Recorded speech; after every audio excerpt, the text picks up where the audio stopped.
Heading into this offseason, we've gotten a couple questions based on some of the rules.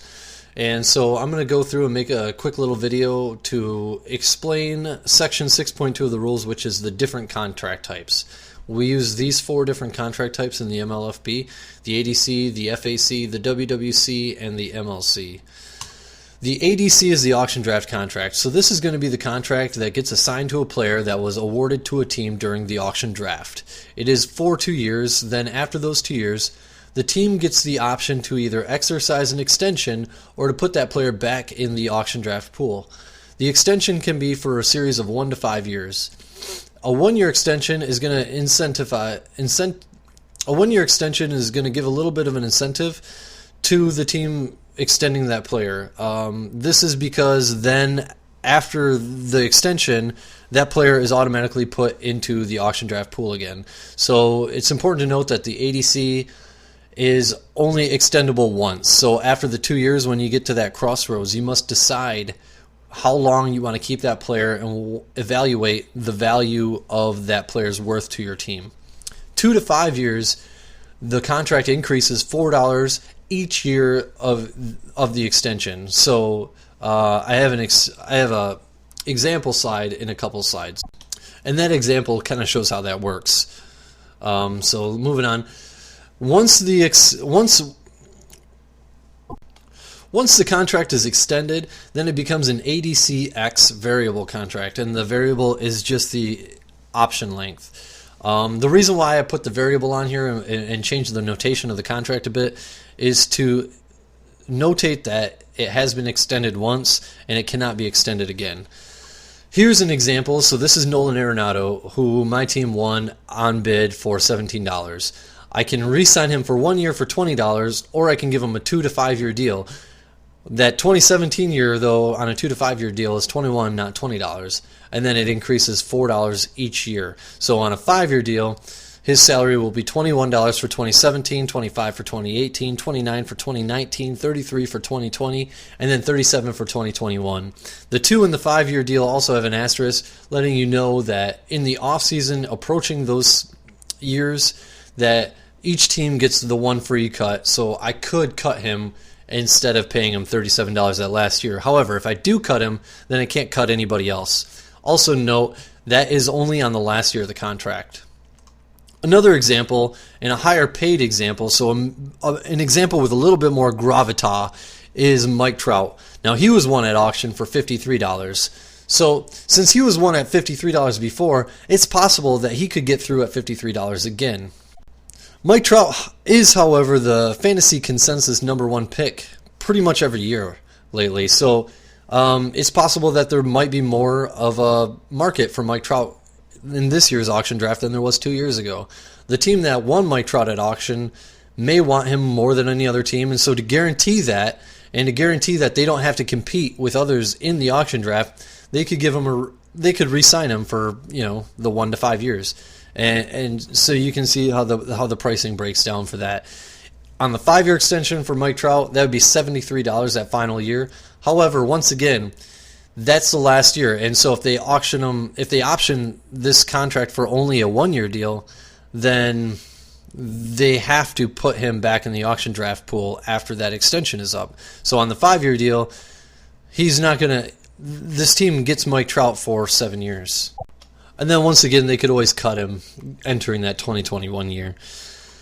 The free agent contract is very similar to the auction draft contract with a few exceptions. This is the contract that is given to a player that has won through free agency, which we started last year using the message board system over the Fantrax system, and I think overall that went pretty well. The free agent contract is only 1 year long as opposed to 2 years.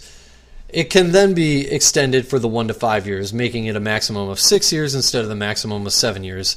Like the auction draft contract, the free agent contract can only be optioned once. So once you option it, after that option contract expires, that player will enter the free agent pool. That player will enter the auction draft pool. And then as you can see, the pricing increases for the free agent contract are a little higher than the auction draft contract, and that's because in the free agency through the message board system, it's a little easier to sneak a player through. And so if you sneak a player through, then you might have to pay more for them on the extension process. There still is the incentive for the 1 year extension of $1. So instead of 3 and 4, it's $4 and $5 for the multi-year deal with the free agent contract.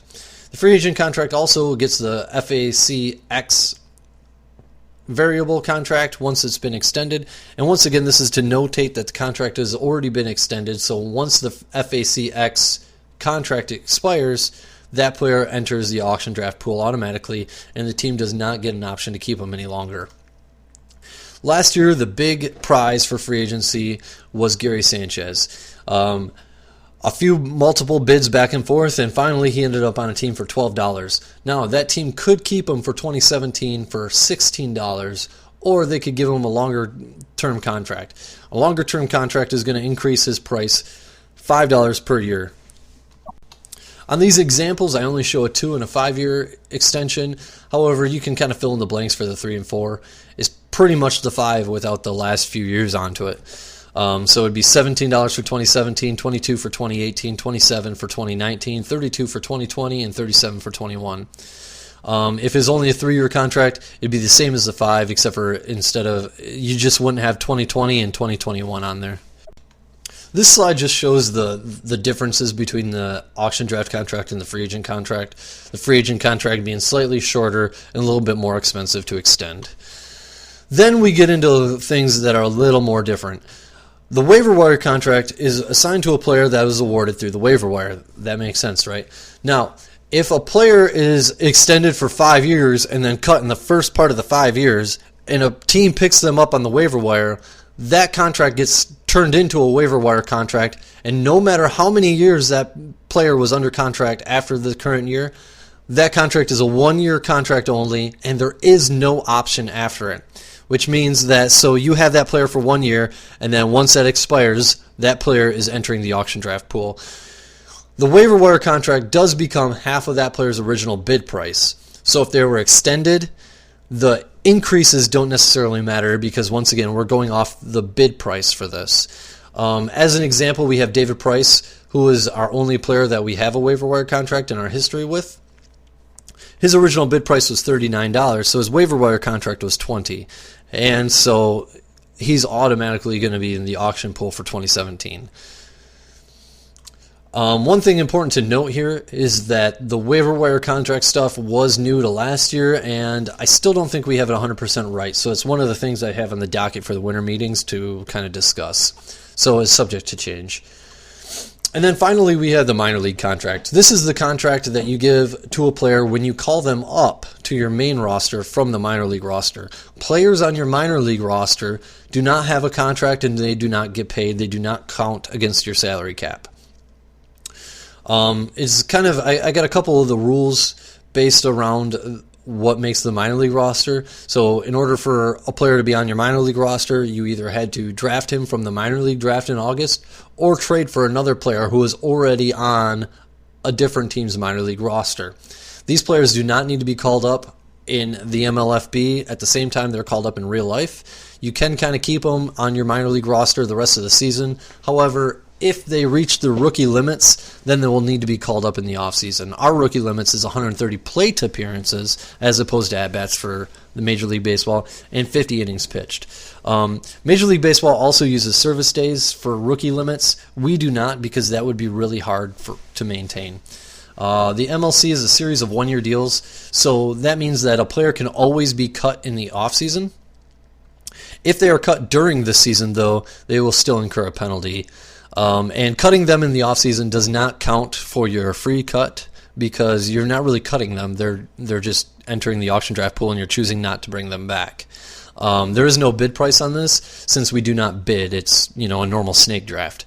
So how does the pricing structure work for minor leaguers? It's kind of based on the Fibonacci sequence, which you can kind of see on the screen now. The Fibonacci sequence kind of describes how a spiral kind of spirals out and keeps expanding.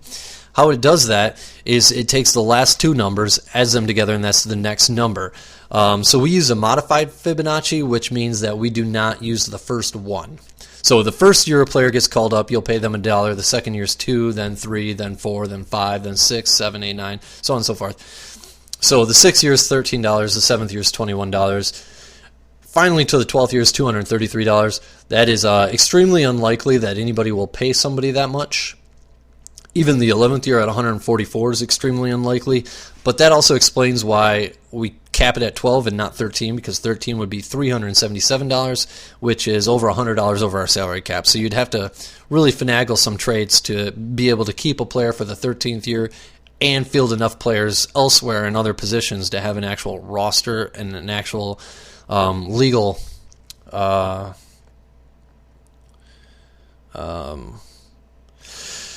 so it would be pretty hard to have a 13th player at $377 and still fill a roster. Even the 10th year that is depicted here at $89 is really high. Our highest player in the first auction draft was $62 for Miguel Cabrera. So this is $27 above that. I do see a little bit of maybe this happens with a player like that, though, where you've already grown attached to him because you drafted him through the minor league draft. You've had him for 9 years. And then there's other ways you can supplement your roster through other minor league contracts that could be cheaper, or $3 to $10 players. So I can see some teams maybe exercising a 10th year option on a minor league contract just to guarantee that they have one more year of that player and to guarantee that that player does not enter the auction draft. Although the next year he likely will, because I don't see anybody ever paying $144 or $233 just for one player. Our example of a minor league contract is Corey Seager. He's our first player that was called up to a minor league contract. Last year he was paid $1 by Cracker Jack. And so this upcoming season, he'll be $2. The season after, $3. It's kind of important to note that $3 is our veteran minimum. So the first 2 years you got a player, the first 2 years you have a player is cheaper than the veteran minimum. And this is to mimic real life baseball, where when a youngster gets called up from AAA, they are cheaper than the veterans for a few years. Then they hit their arbitration years, which is still probably cheaper than they would go on the open market. And that kind of simulates with the $5 year, the $8 year, the $13 year. Those are prices that could be more than some players, but if a player is really good, he would get more than that in the auction. And then the 21, 34, 55, and 89, if you really should reap the benefits for drafting well in the minor league draft. And so those things kind of let you hang on to a player even longer and let you extend that player.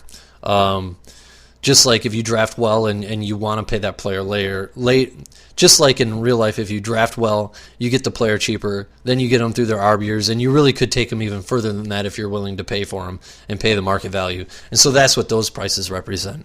And so that's all of our contract types. Hopefully this kind of helped some people. If not, then I guess I wasted my time in making this video, but that's okay. League's fun, so cool. All right, thank you. Bye.